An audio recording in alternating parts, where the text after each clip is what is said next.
She did not know that her name had already been highlighted in yellow on a screen in a building she had never seen. She did not know that a file was being built, that her background was being checked, that her psychological profile was being analyzed by people who studied behavior the way she studied behavior. All she knew was that she had made it through basic training, and she had been assigned to a logistics unit at Fort Campbell, Kentucky. Logistics was exactly as boring as it sounded. She processed shipments. She tracked inventory. She filled out forms and filed reports and made sure that the right supplies got to the right places at the right times. She was good at it because she was good at systems. She could see how things connected, how a delayed shipment in one place would cause a shortage in another, how a misplaced decimal point on a form could mean the difference between a unit getting ammunition or getting nothing. She did her job quietly and efficiently, and her supervisors appreciated her without ever really noticing her. 6 months into her assignment, something changed. It started with a conversation that did not seem important at the time. She was in the supply warehouse checking serial numbers on a shipment of radio equipment when a man she had never seen before walked in. He was not wearing a uniform. He was wearing khaki pants and a plain navy blue polo shirt, and he looked like he could have been a contractor or a visiting civilian. He had a clipboard, which made him look official enough that no one questioned why he was there. He walked up to Sarah and asked her a question about the shipment she was processing. A simple question. What frequencies the radios were calibrated to. Sarah looked at him and felt something she had not felt before. Not fear.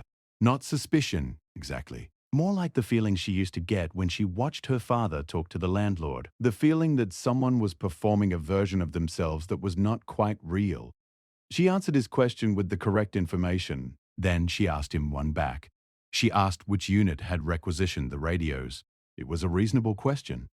A logistics question. But the way she asked it, calm and direct with her eyes fixed on his, made the man pause. He smiled. It was a small smile.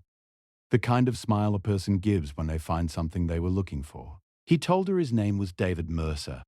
He said he was with a department that handled special equipment procurement. He gave her a business card with a phone number and no address and no email. He told her that if she was ever interested in doing something different, she should call that number. Then he walked out of the warehouse and she did not see him again for 3 months. Sarah kept the card. She did not call the number. Not right away. She put it in the drawer next to her bunk, and she went back to her job. But she thought about it. She thought about the way he had looked at her, not the way men usually looked at her, which was either with disinterest or with the kind of attention she had learned to deflect without effort. He had looked at her like he was reading a page in a book that he had been searching for, like he already knew something about her that she did not know about herself. 3 months later, she called the number. A woman answered. She did not give her name. She asked Sarah 3 questions. The first was her service number. The second was her current posting. The third was a question that made Sarah go quiet for a long time. The woman asked her what she thought was the most important skill a person could have. Sarah thought about it. She thought about her father and her mother and Cole and Lily and every person she had ever watched and studied and filed away in her memory. And she said one word. Patience. The woman on the phone was quiet for a moment. Then she gave Sarah an address and a date and told her to be there at 6 in the morning. She told her to bring nothing except her military identification. She told her to tell no one where she was going. Then the line went dead. Sarah stood in the hallway of her barracks, holding her phone, and she felt that same shift in her chest that she had felt the morning she watched Cole drive away. That feeling of a door opening. But this time, she was the one walking through it. The address was a building on a military installation she had never heard of. It was not on any map she could find. The date was 2 weeks away. For those 2 weeks, Sarah went about her job like nothing had changed. She processed shipments. She filled out forms. She ate in the mess hall and talked to the same people about the same things. And at night, she lay in her bunk and stared at the ceiling and felt the weight of something enormous pressing down on her without knowing what it was. When the day came, she drove 3 hours in the dark to a location that looked like an abandoned agricultural facility. There was a chain-link fence with no signs, a gravel road that led to a low concrete building with no windows, a single security camera above a metal door. She parked her car and walked to the door and showed her identification to a man who scanned it without looking at her face. Inside, there were 11 other people, 7 men and 4 women. including Sarah. They were all young, all military, all with the same look in their eyes, the look of someone who had been chosen for something they did not fully understand. No one spoke. They sat in metal chairs in a room with concrete walls and fluorescent lights and waited. David Mercer walked in 45 minutes later. He was wearing the same navy blue polo shirt. He stood at the front of the room and looked at each of them, one at a time. When his eyes reached Sarah, he paused for half a second. Then he moved on. He told them they had been selected for an assessment. He told them that what they were about to go through would last 72 hours. He told them that most of them would not make it to the end. He told them that no one outside this room knew they were here, and no one outside this room would ever know what happened in the next 3 days. Then he told them something that Sarah would remember for the rest of her life. He said the most dangerous weapon in the world is not a gun or a bomb or a missile. It is a person that no one suspects, a person who can walk into any room and become invisible, a person who can be trusted by their enemies because their enemies never see them coming. He said the people in this room had been identified because they all had one thing in common. They were not the best at anything. They were not the worst at anything. They were the ones who had mastered the art of being underestimated. Sarah felt the hair on the back of her neck stand up, not from fear, from recognition. Because for the first time in her life, someone had described exactly what she was, and she realized she was not broken. She was not invisible because she was weak. She was invisible because she was built for something that most people could never understand. The next 72 hours changed everything. But that part of the story was just beginning. And the hardest test Sarah Keene would ever face was still ahead of her, waiting in the dark like they had always been waiting, patient and silent, just like her. The 72 hours inside that windowless building broke people in ways Sarah had never seen before. It was not the physical challenges that destroyed them, although those were brutal enough. It was the psychological pressure, the constant uncertainty, the feeling of being watched by people you could not see, tested by standards no one would explain, and judged by rules that kept changing without warning. The first 12 hours were physical, running in full gear through a course that had no clear finish line, carrying sandbags up a hill and then being told to carry them back down and then up again, holding positions in cold water until muscles cramped and locked. Sarah did not bleed. She did not lag behind. She kept her pace steady and her breathing controlled, and she watched the others begin to crack. A man named Torres was the first to quit, not because his body gave out, but because his mind did. He was strong, probably the strongest person there. He had arms like ropes and a jaw that looked like it had been carved from stone. But when the instructors changed the rules for the third time in an hour, when they told him the weight he had just carried to the top of the hill was the wrong weight and he had to go back and get a different one, something behind his eyes switched off. He stood there in the rain and said he was done. He said this was pointless. He said he did not sign up for games. They escorted him out without a word. No argument. No attempt to talk him into staying. He was just gone. And Sarah understood something in that moment that she carried with her for years. The test was not about strength. It was about the willingness to keep going when nothing made sense. It was about surrendering the need to understand why and just doing what was in front of you. It was about patience. By the end of the first day, 4 people had left. The remaining 8 were given 2 hours of sleep on the concrete floor with no blankets and no pillows. Sarah lay on her back and closed her eyes and did not sleep. She listened to the breathing of the others around her. She listened to the hum of the fluorescent lights above. She listened to the footsteps of the people who walked past the door every 20 minutes, checking on them. And she filed it all away. The second day was different. No physical tests. Instead, they were separated into individual rooms and given tasks that seemed meaningless. Sarah was handed a stack of papers with numbers on them and told to find the pattern. There were over 300 pages. The numbers looked random. She sat at a metal table under a single light and started working through them page by page. 3 hours in, she had not found anything. The numbers were not following any mathematical sequence she could identify. They were not coded in any standard cipher she had studied on her own. They were just numbers, page after page of numbers that meant nothing. Most people would have started to panic at that point.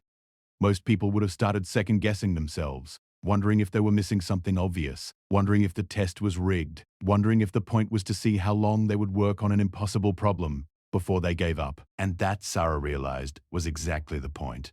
She kept working, not because she believed she would find the pattern, but because the task was to find the pattern, and the only way to fail was to stop looking. So she kept turning pages. She kept writing notes. She kept her breathing steady and her focus sharp, and she treated each page like it was the first one she had seen. 7 hours later, a man opened the door and told her to stop. He did not tell her if she had passed or failed. He did not tell her if there was a pattern. He just told her to follow him. She put down her pen, stood up, and followed him without asking a single question. The next test was the one that broke. 2 more people. They were put in a room together, all 8 of them, and given a scenario, a simulated hostage situation. They were told they had to negotiate the release of a captured officer, using only the information provided to them on a single sheet of paper. The information was incomplete. Some of it was contradictory, and every 15 minutes, an instructor would walk in and change one of the facts, telling them that something they had been working with was wrong. The first change was small, a name that was different from what they had been told. The group adjusted. The second change was bigger. The location of the hostage had moved. They adjusted again, but with more friction. By the fourth change, when they were told that the captured officer might not actually be an officer at all and might be a plant working for the other side, 2 members of the group lost their composure completely. One of them, a woman named Briggs, stood up and started shouting. She said the exercise was designed to make them fail. She said no. One could solve a problem when the problem kept changing. She said it was a waste of her time and she wanted to speak to someone in charge. The instructors watched her with blank faces and said nothing. When she was done shouting, they told her she could leave. And she did. The other person who broke was a man named Cho. He did not shout. He did something worse. He stopped participating. He sat in his chair and stared at the wall and disconnected from the group entirely. When someone asked him a question, he shrugged. When someone suggested a plan, he nodded without listening. He was still physically present, but mentally he had already left. They let him sit there for an hour before they told him he was done. 6 people remained. Sarah was one of them, and she had done something during the exercise that no one else had done. While the others argued about the changing information, while they tried to build strategies on facts that kept shifting, Sarah had been watching the instructors. She had been watching their faces when they delivered the new information. She had been watching which changes made them pause and which ones they delivered smoothly, and she had noticed something. The first 3 changes had been delivered casually, almost carelessly, but the 4th change, the one about the officer possibly being a plant, had been delivered differently. The instructor who said it had looked at Sarah for half a second before he said it, not at the group, at her, and his delivery had been careful, measured, like the words themselves mattered more than the previous ones. Sarah did not say anything about this to the group. She stored it. She filed it away in the same place she had been filing things since she was 12 years old, watching her father change his voice for different people. She did not know yet what the observation meant, but she knew it meant something. The final 12 hours of the assessment were the strangest. There were no tests, no exercises, no instructors giving orders. The 6 remaining candidates were put in a common room with food, water, cots, and nothing else. No instructions, no timeline, no explanation. They were just told to wait. For the first 2 hours, people talked. They compared notes about the exercises. They speculated about what the assessment was for. They guessed at which branch of special operations they were being selected for. Sarah listened to all of it and contributed almost nothing. When someone asked her what she thought, she said she did not know. It was not a lie. She genuinely did not know.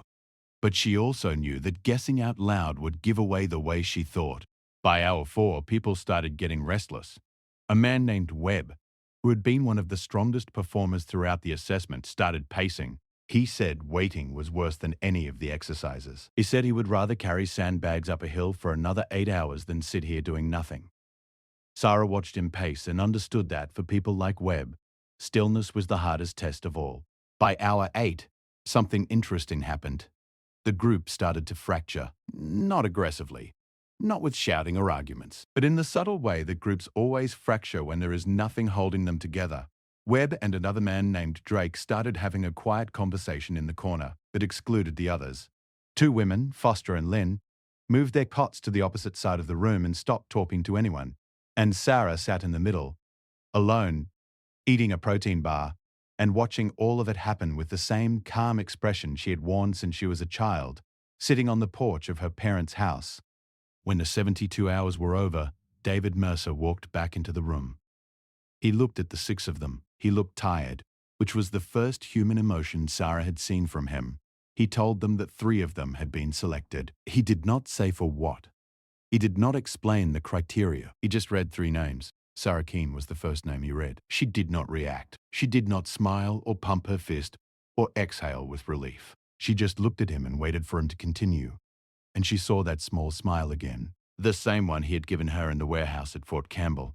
The smile of someone who had found exactly what they were looking for. The next 6 months were the hardest of Sarah's life. She was transferred to a training facility that did not appear on any official military database. The location changed 3 times. The first was in the mountains of Virginia. The second was in a desert compound in Nevada that looked like an abandoned mining operation. The third was somewhere overseas that she was never told the name of. She knew from the heat and the language she heard through the walls that it was somewhere in the Middle East, but specifics were never given and she never asked. The training was unlike anything the regular military offered. There was physical conditioning, yes, more intense than anything she had experienced before.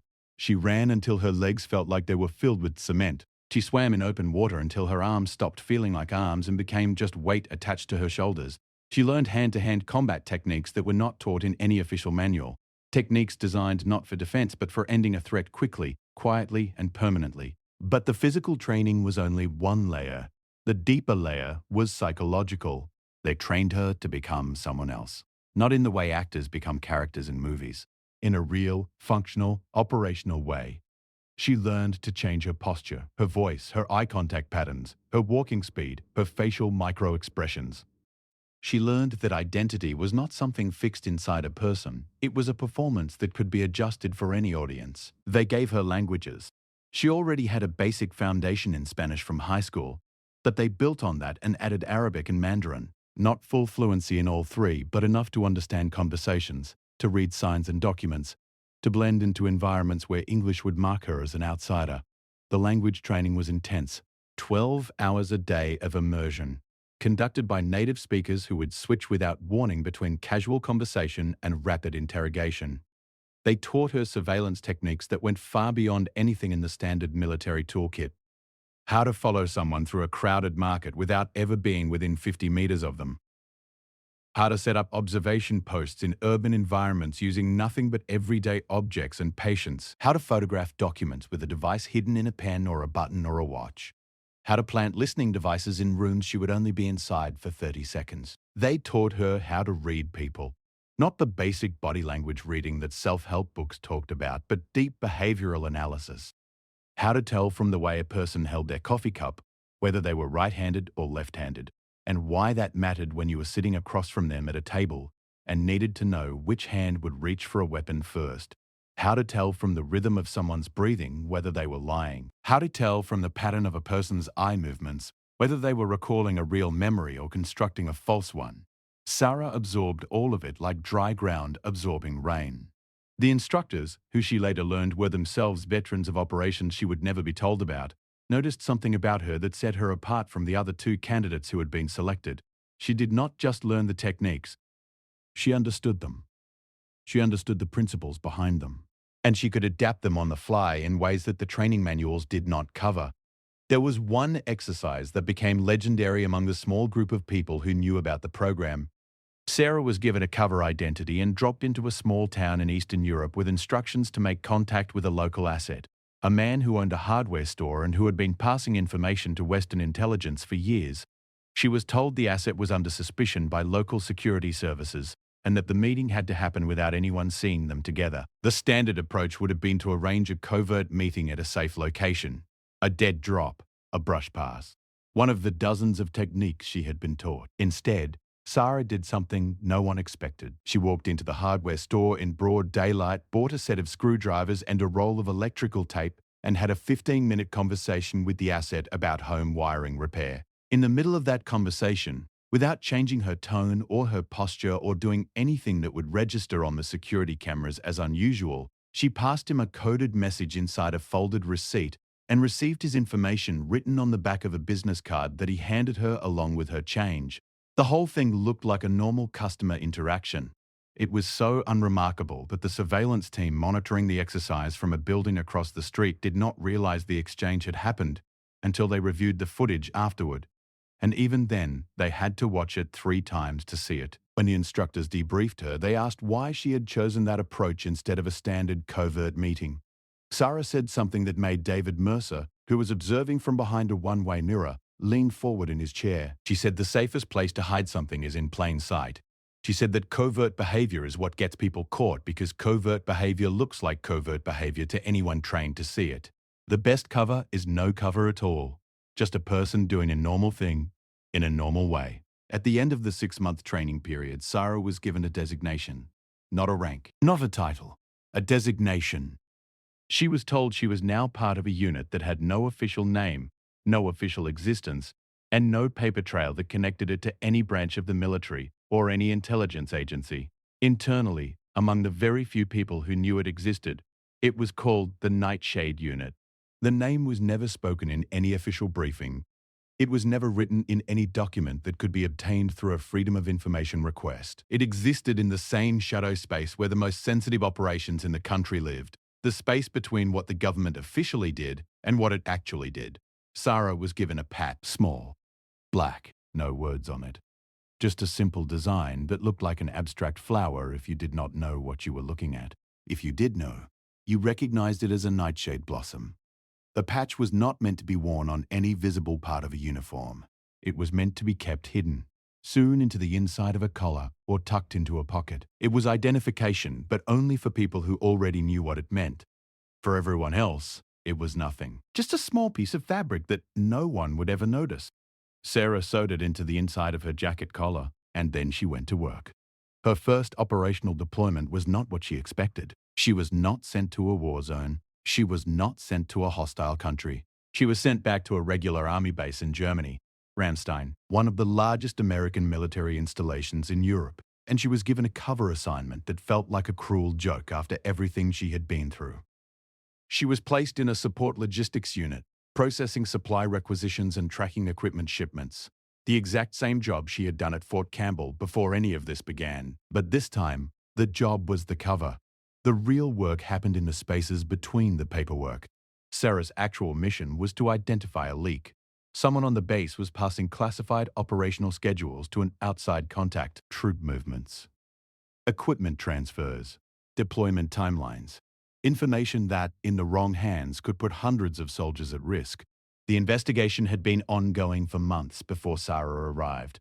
Military counterintelligence had been working the case using traditional methods, interviews, electronic surveillance, record analysis. They had narrowed the list of suspects to a handful of people but could not get closer without tipping off the source. They needed someone inside the daily operations of the base who could watch without being watched. Someone who could sit in the same room as the suspects every day and observe them without anyone wondering why. They needed someone invisible. They needed Sarah. She settled into the base like she had been there for years. She ate in the mess hall. She attended routine briefings. She processed paperwork with the same quiet efficiency she had always shown.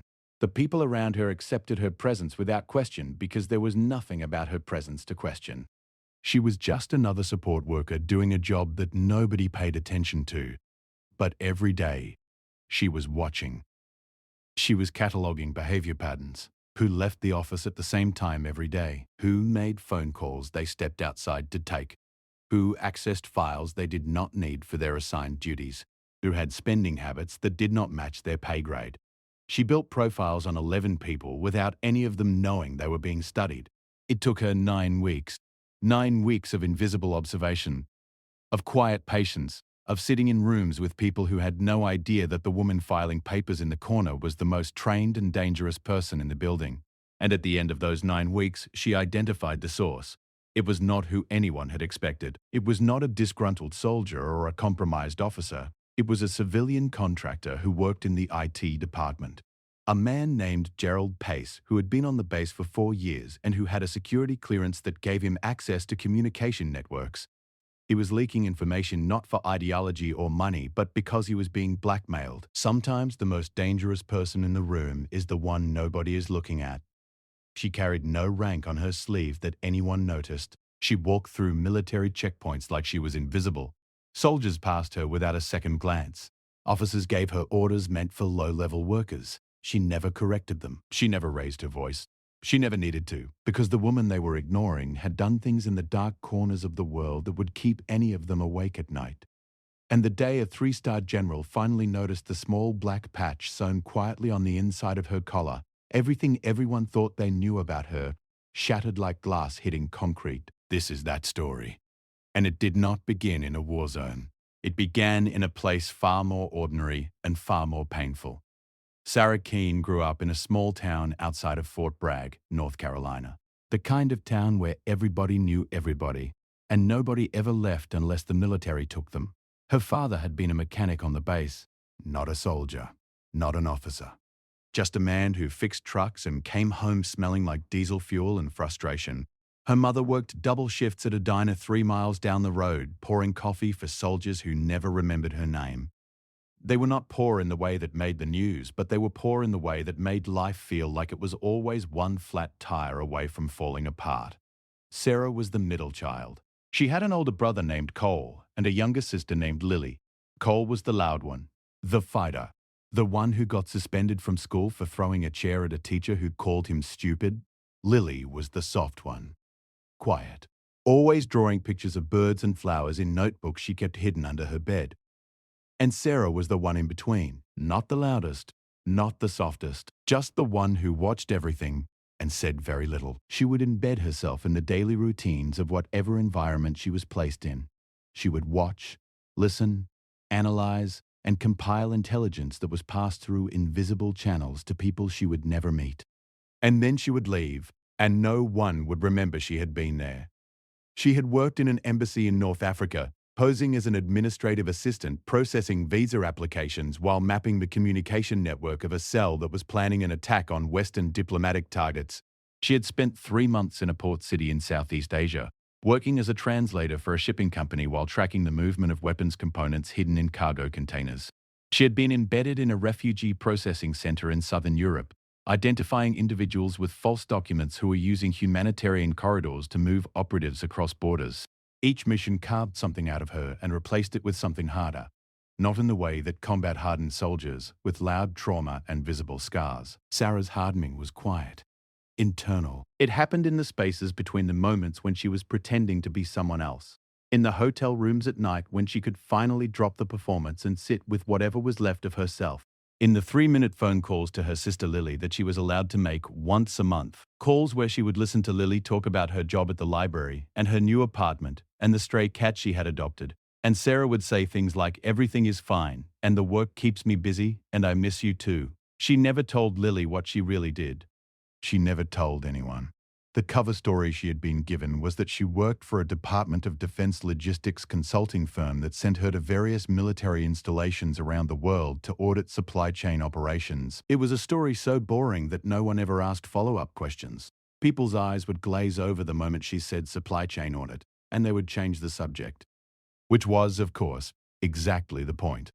Her mother called less and less as the years went by, not because she did not care, but because the distance between Sarah's real life and the life her mother imagined was so wide that conversations had become exercises in fiction.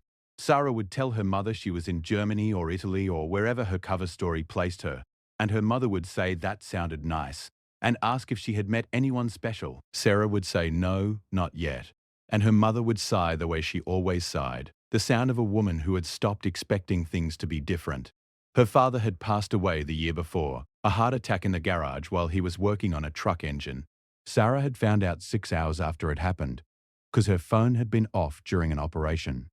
She had been sitting in a cafe in a coastal city, watching a suspect through the window, when she turned her phone back on and saw 17 missed calls from Lily. She had excused herself from her observation post, walked to a public bathroom, locked the door, and sat on the floor for 4 minutes. She did not cry. She just sat there and breathed and felt the weight of all the things she could not say to anyone pressing down on her chest like a stone. Then she stood up, washed her face, and went back to work. She had made it home for the funeral 3 days later, standing at the graveside in a black dress watching Lily cry and her mother stare at the ground with an expression that looked like exhaustion more than grief. It was not sadness, although sadness was part of it. It was the feeling of standing in two worlds at once. The world where she was Sarah Keene, daughter, sister, woman from a small town in North Carolina, and the world where she was a ghost with no name, who did things in the dark that her family could not imagine. The distance between those worlds had been growing for years, and standing at her father's grave, she realized it had become a distance that could never be crossed back. After the funeral, she returned to her work, and 6 months later, she was given the mission that changed everything. The briefing was different from the one she had received before. Usually her instructions came through David Mercer, who had become her primary handler over the years. He would meet her in quiet locations, coffee shops or park benches or rental cars parked in anonymous lots, and give her the details of her next assignment in that calm, measured voice of his. But this time, Mercer was not alone. He brought someone Sarah had never seen before. A woman in her 50s with silver hair cut short and eyes that looked like they had read every classified document in the country. The woman introduced herself only as Director Hayes. No first name, no agency affiliation, just Director Hayes. She sat across from Sarah in a small conference room in a building that Sarah had been driven to blindfolded and told Sarah that this mission was different from anything she had done before. She said the target was not a leak or a network or a smuggling operation. The target was a person, a high-ranking military officer within their own system. Sarah listened without expression as Director Hayes explained the situation. For the past 18 months, intelligence analysts had been tracking anomalies in the operational planning of a major military coalition operation in the Middle East. Troop deployments were being adjusted in ways that did not match the strategic objectives. Supply lines were being rerouted through areas that were less secure but more accessible to hostile surveillance. Communication protocols were being changed in patterns that created brief windows of vulnerability, windows that could be exploited by someone who knew exactly when and where to look. The anomalies were subtle, so subtle that they had initially been dismissed as administrative inefficiencies, the normal friction of coordinating a multinational military operation. But an analyst named Park, who worked in a signals intelligence division that Sarah would never learn the name of, had noticed that the windows of vulnerability always occurred at the same point in the planning cycle, always after the final operational review, always in the 48 hours before deployment orders were issued, and always in sectors where one particular officer had oversight authority. The officer was Lieutenant General Richard Hale.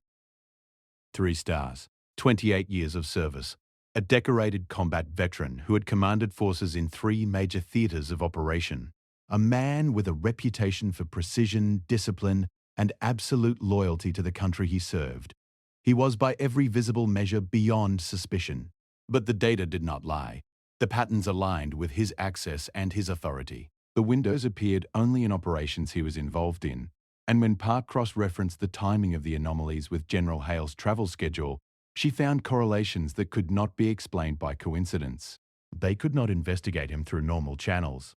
A 3-star general could not be placed under surveillance without triggering alarms at every level of the military establishment. If he was compromised, and if whoever had compromised him learned that an investigation was underway, the damage could be catastrophic. Networks would go dark, evidence would disappear. And if they were wrong, if Hale was innocent and the anomalies had an explanation no one had considered, the accusation alone would destroy a career and a reputation that had been built over 3 decades.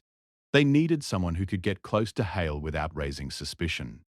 Someone who could observe him in his daily environment, access his communications indirectly, and determine whether the patterns were the result of compromise or coincidence. They needed someone who could exist in Hale's orbit without him ever knowing she was there. They needed the most invisible woman in the military. They needed Sarah. Her cover assignment placed her at the Combined Joint Operations Center, in a forward operating base that served as the hub for the coalition operation. She was listed as a logistics support specialist assigned to manage supply chain coordination between coalition partners. It was the same kind of role she had used as cover a dozen times before. The kind of role that gave her access to buildings, briefings, and personnel, without anyone questioning why she was there. She arrived at the base on a transport flight with 30 other support personnel. She carried a duffel bag, a laptop, and a set of credentials that identified her as Sergeant First Class Sarah Mitchell, a name that matched a fabricated service record so detailed that it included performance reviews, medical records, and even a disciplinary note from 4 years earlier for a minor uniform violation. The disciplinary note was her idea. She had learned that perfect records attracted more scrutiny than imperfect ones. A small flaw made a cover story feel real. The base was enormous. Thousands of personnel from 12 countries working in a complex that spread across a valley ringed by mountains that turned gold at sunset and disappeared into darkness at night. Sarah settled into her assigned quarters, a small room in a prefabricated housing unit shared with 3 other female support workers, and began the process of becoming Sarah Mitchell. She attended her logistics briefings. She processed her requisitions. She ate in the main mess hall and complained about the coffee and the heat and the slow internet connection. The same complaints everyone made. She was friendly but not memorable, efficient but not exceptional. She was furniture in human form. Within the first week, she had mapped the base's social structure. She knew which officers ate together and which ones avoided each other. She knew which translators were popular and which ones were isolated. She knew the schedules of every sentry post, every shift change, every routine patrol. And she knew where Lieutenant General Hale spent his time. Hale was a man who kept a tight routine.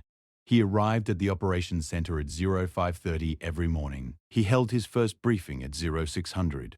He ate lunch in his office, not in the mess hall. He took a 15-minute walk around the perimeter of the command building every afternoon at 1400, always alone. He retired to his quarters at 2100, and the light in his window went off at 2230. Sarah watched him the way she had been trained to watch people. Not with direct observation, which could be detected, but with peripheral awareness. She positioned herself in spaces where she could see him without facing him. She timed her movements through corridors to coincide with his. She learned the rhythm of his days the way a musician learns a song, not just the notes but the spaces between them. For 3 weeks, she saw nothing unusual. Hale behaved like exactly what his record said he was, a disciplined, focused, professional military commander. He was respected by his staff. He was cordial but not warm with his peers. He attended every briefing, reviewed every report, and made decisions with the kind of calm authority that comes from decades of experience. There was nothing in his behavior that suggested compromise. Sarah began to wonder if the analyst had been wrong, if the patterns were coincidence after all. If she was going to spend months watching a loyal officer do his job and then write a report that said the same thing his record said, that he was exactly who he appeared to be, and then she saw the phone. It happened on a Tuesday.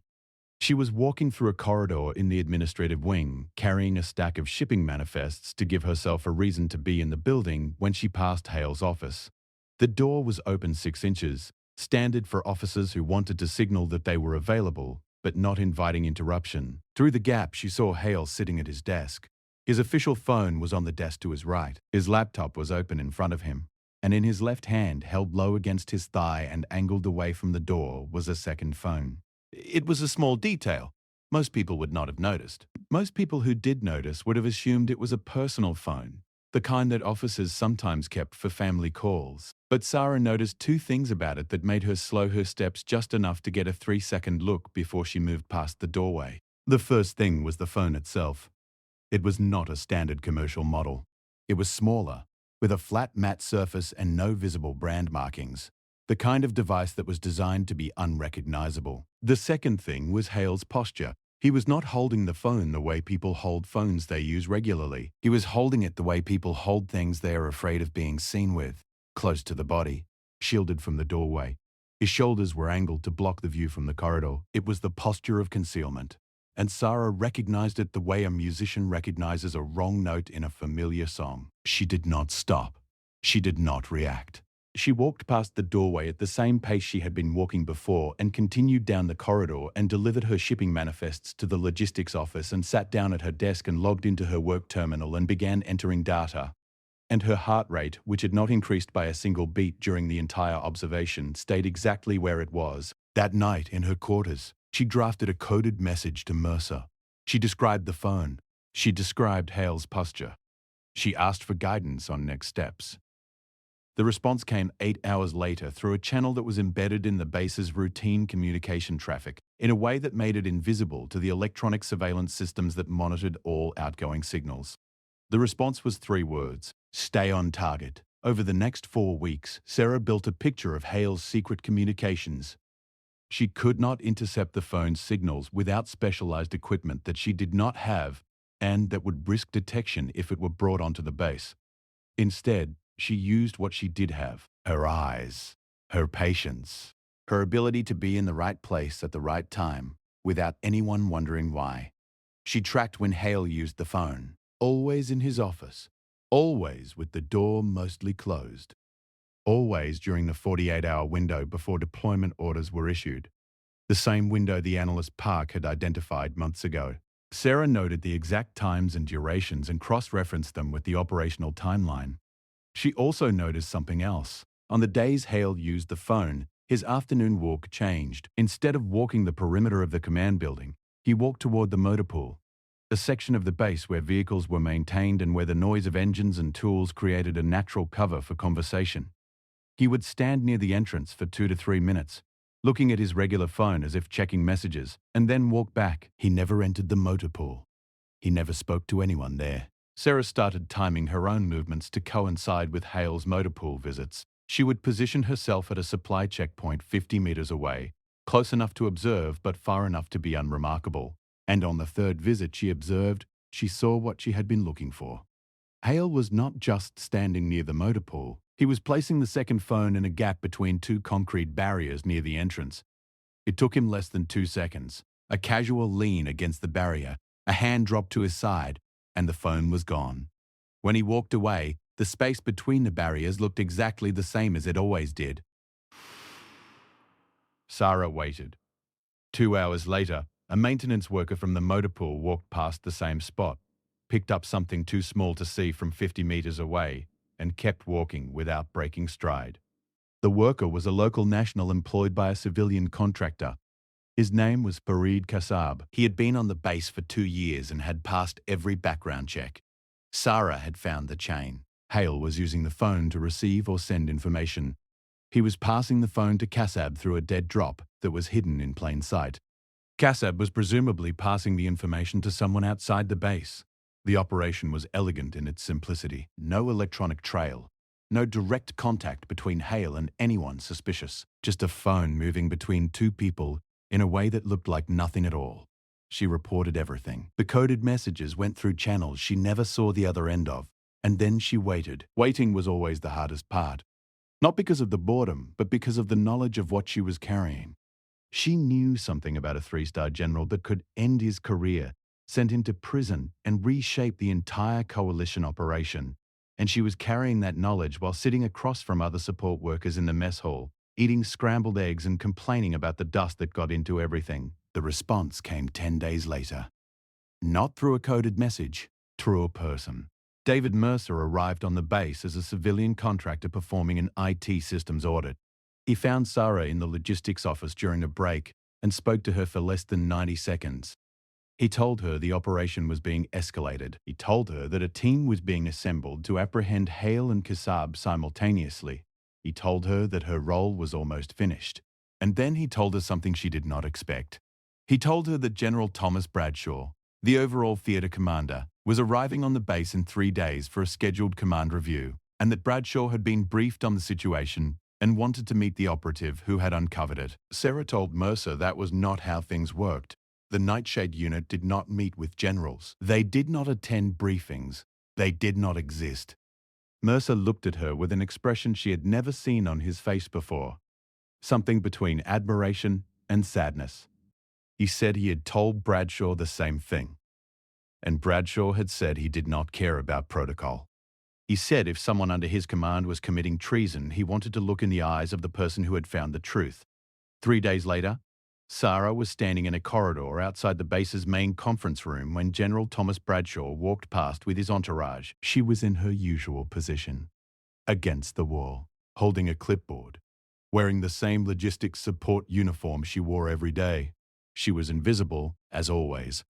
Bradshaw was a tall man with broad shoulders and a face that looked like it had been weathered by every climate on Earth. He walked with the confidence of a person who was used to rooms going quiet when he entered. His aides flanked him on both sides, and a colonel was briefing him on something as they moved down the corridor. He was 2 steps past Sarah when he stopped. His aide kept talking for a moment before realizing the general was no longer beside him. Bradshaw had turned around. He was looking at Sarah, not at her face first, at her collar. Sarah felt something she had not felt in years, the sharp electric awareness of being seen, truly seen. Not as Sarah Mitchell, the logistics specialist, not as a piece of furniture, but as what she actually was. Bradshaw was staring at the inside of her collar, where the fabric had shifted just enough to expose a centimeter of black thread, the edge of the Nightshade patch, so small that 1,000 people could walk past her and never notice. But Bradshaw had noticed, because Bradshaw, as Sarah would learn later, was one of a handful of senior military officials who knew the Nightshade unit existed. He was one of the people who had authorized its creation. He looked from the patch to her face. His expression did not change in any way his aides could read, but Sarah saw it. She saw the moment of recognition. The moment when a 3-star general looked at a woman everyone else saw as support crew and understood that he was standing in front of someone who had done something extraordinary. He said 2 words, "Follow me." Sarah set down her clipboard and followed him. His aides looked confused but said nothing, because generals do not explain themselves to aides. He led her to a small office, closed the door, and stood across from her in silence for a long moment.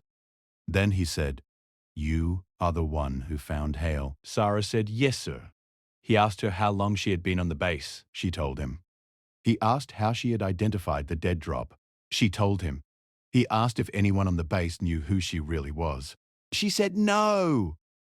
Bradshaw looked at her for another long moment, and then he did something that Sarah would remember until the day she died. He reached out and shook her hand, not the brisk professional handshake that generals gave to officers during ceremonies, a real handshake, the kind of handshake you give to someone you respect in a way that goes beyond rank or protocol. He told her that what she had done had protected thousands of soldiers. He told her that no one would ever know her name and that no award would ever appear in her file and that the world would never learn what had happened on this base. He told her that was the nature of the work she had chosen. And then he told her that he knew it was not fair and that he was sorry and that he wanted her to know that at least one person in a position of authority understood the weight of what she carried. Sarah nodded. She did not trust herself to speak because for the first time in as long as she could remember, she felt something cracking behind her eyes. Not sadness, not relief, something deeper. The feeling of being known. Of someone seeing through every layer of performance and disguise and training and looking at the real person underneath and saying, "I see you." She left the office. She went back to the logistics section. She picked up a clipboard and sat down at her desk and continued entering supply data into a spreadsheet. A soldier walking past glanced at her and saw exactly what everyone always saw, a quiet woman doing a boring job. He did not see the slight tremble in her hands as she typed. He did not see the wet shine in her eyes that lasted for exactly 3 seconds before she blinked it away. He did not see the small black patch sewn into the inside of her collar that marked her as one of the most elite operatives in the country's hidden arsenal. He saw support crew. That was all anyone ever saw. And Sarah Keene, the girl from the small town outside Fort Bragg, who had learned to be invisible before she knew invisibility was a weapon, sat at her desk and let herself be unseen. Because that was the job, that was the life. And she had chosen it with open eyes and a steady heart, knowing full well that the price of being the most dangerous person in the room was that no one would ever know she was there, somewhere in a filing cabinet that did not officially exist, in a building that did not appear on any map. There was a thin folder with her designation and a list of operations that would never be declassified. And somewhere on a military base in the Middle East, a general sat in his office and thought about the quiet woman with the black patch on her collar who had done more for the safety of his soldiers than any weapon system or strategic plan. And he knew that he would never see her again. Because people like Sarah Keene did not come back. They moved on to the next shadow, the next cover, the next room full of people who would never suspect that the most unremarkable person among them was the one holding all the secrets. And Sarah moved on, the way she always did. Quiet, patient, invisible. Carrying the weight of 100 untold stories behind calm brown eyes that never blinked when someone was watching. She disappeared into the crowd like smoke into wind. And the crowd, as always, never noticed she had been there at all. By the time she was 12 years old, Sarah had already learned something most adults never figure out. She learned that people only see what they expect to see. If you looked like trouble, they watched you. If you looked like nothing, they forgot you existed. And being forgotten, she realized, was a kind of power that most people never understood. She was not a great student, not because she was not smart, but because the school did not know what to do with a girl who could solve problems in her head faster than the teacher could write them on the board, but refused to raise her hand. Her grades were average. Her attendance was average, but teachers wrote the same thing on every report card. Sarah is capable but does not participate.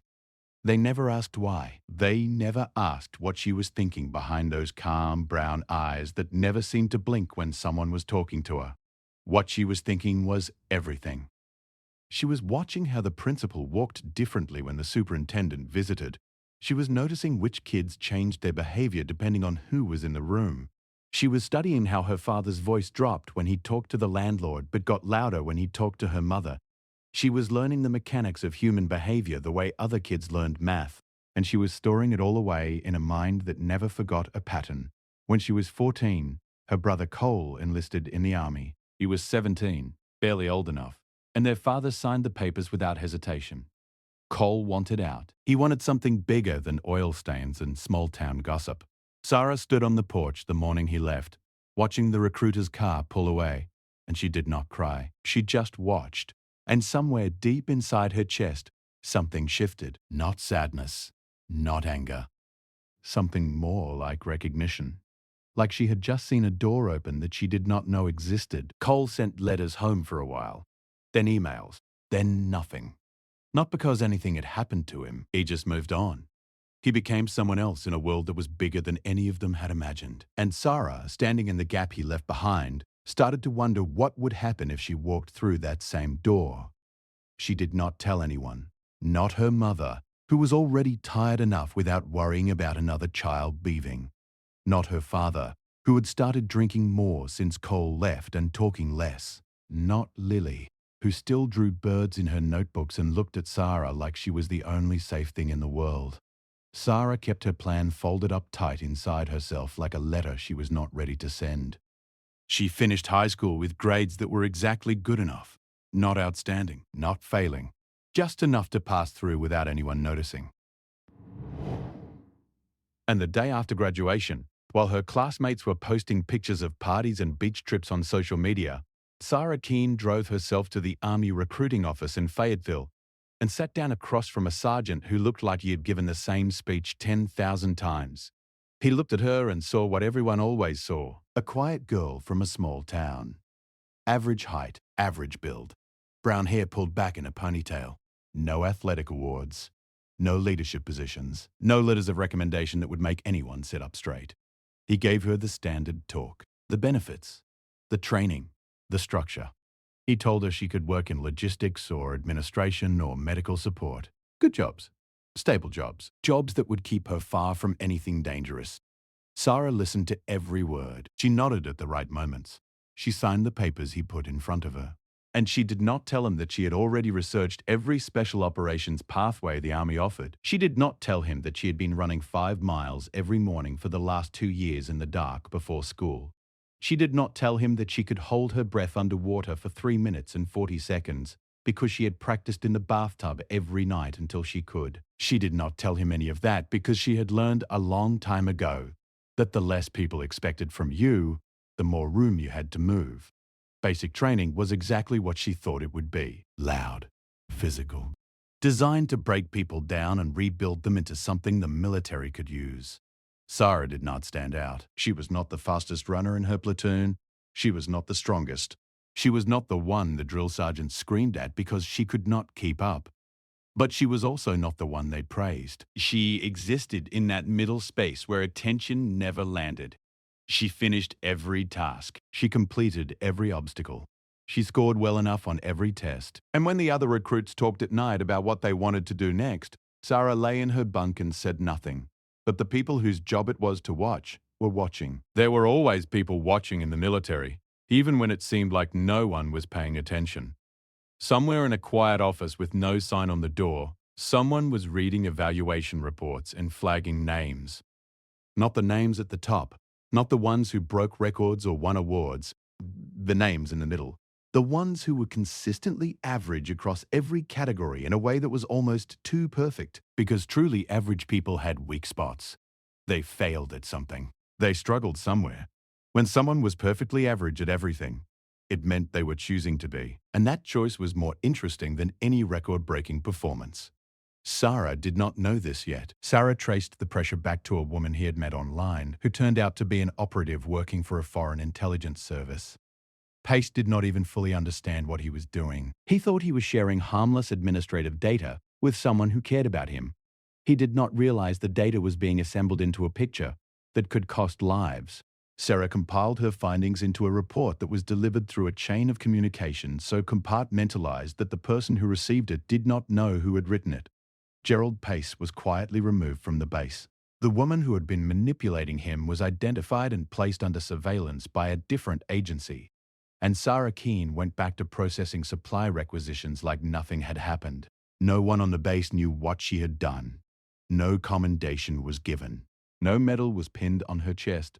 The soldiers who walked past her in the hallway every day continued to see exactly what they had always seen. A quiet woman in a support role who never drew attention to herself. And that was exactly how it was supposed to be, because the Nightshade unit did not exist. And the people in it were ghosts who wore the faces of ordinary workers. Sarah was one of those ghosts, and she was just getting started. But the mission that would define her career, the one that would eventually put her in the same room as a 3-star general who would see what no one else had ever seen, was still 2 years and 3 continents away. And the road between here and there would take her through places darker than anything the training had prepared her for. 2 years after the Ramstein operation, Sarah Keane had completed 7 missions across 4 countries. Each one followed the same pattern. She would arrive at a location with a cover identity so ordinary that no one gave her a second thought.